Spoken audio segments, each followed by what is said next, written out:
दोस्तों, आज मैं शिव पार्वती की एक पौराणिक कथा सुना रही हूँ। इसको ज़रूर सुनें और प्लीज़ वीडियो को लाइक शेयर सब्सक्राइब कमेंट्स ज़रूर करें। कहते हैं कि भगवान शिव और पार्वती सबसे ज़्यादा पूजे जाने वाले देवी देवताओं में से आते हैं। माना जाता है कि माता पार्वती ने अनेकों कष्ट सहते हुए कई जन्मों तक कठोर तपस्या करके भगवान शिव को पति के रूप में पाया था। मान्यता के अनुसार अखंड सुहाग और पति की लंबी उम्र के लिए माता पार्वती का व्रत किया जाता है और माता पार्वती के साथ भगवान शिव की पूजा की जाती है। भगवान शिव और माता पार्वती की जोड़ी अगाध प्रेम का प्रतीक और आदर्श जोड़ी मानी जाती है। लेकिन एक बार भगवान शिव माता पार्वती से इतने ज़्यादा क्रोधित हो गए थे कि उन्होंने माता पार्वती को श्राप तक दे डाला था। पौराणिक कथा के अनुसार एक बार भगवान शिव माता पार्वती को ब्रह्म ज्ञान देने के लिए सृष्टि की कथा सुना रहे थे। कथा सुनते सुनते मां पार्वती किन्हीं दूसरे विचारों में खो गई। जैसे ही भगवान शिव को इस बात का एहसास हुआ कि माता पार्वती उनकी बातों पर ध्यान नहीं दे रही हैं, तब उन्होंने मां पार्वती से पूछा कि क्या आप मेरे द्वारा सुनाई जा रही कथा को नहीं सुन रही थी। लेकिन मां पार्वती कहीं और खोई हुई थी, इसलिए उन्होंने भगवान शिव के सवाल का कोई उत्तर नहीं दिया।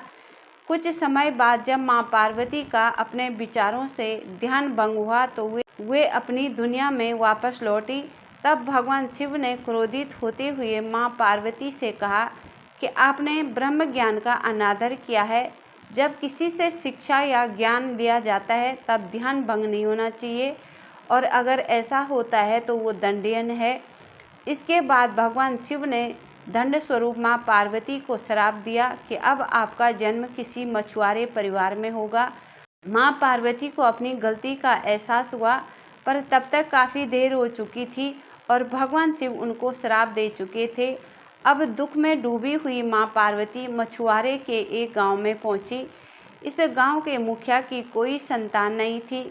एक दिन वो मछली पकड़ने के लिए तालाब जा रहा था, तब उसको रास्ते में एक पेड़ के नीचे एक कन्या बैठी मिली, जो कि वास्तव में कन्या के रूप में मां पार्वती थी। वह नन्ही कन्या पूरी तरह से वहाँ अकेली थी, उसके साथ कोई भी नहीं था। तब मछुआरे ने इस घटना को प्रभु की कृपा समझा और उस नन्ही कन्या को अपने साथ अपने घर ले आया। मां पार्वती उस घर में कन्या के रूप में रहने लगी।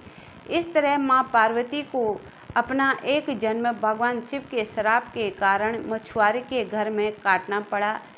इसीलिए कहते हैं कि भागवत कथा को ध्यान से सुनना चाहिए और अपने जीवन में उन विचारों को उतारना चाहिए, नहीं तो कथावाचक और भगवान का अनादर होता है। आई होप कि आपको वीडियो अच्छी लगी होगी। वीडियो अच्छी लगी तो please like share subscribe comments ज़रूर करें।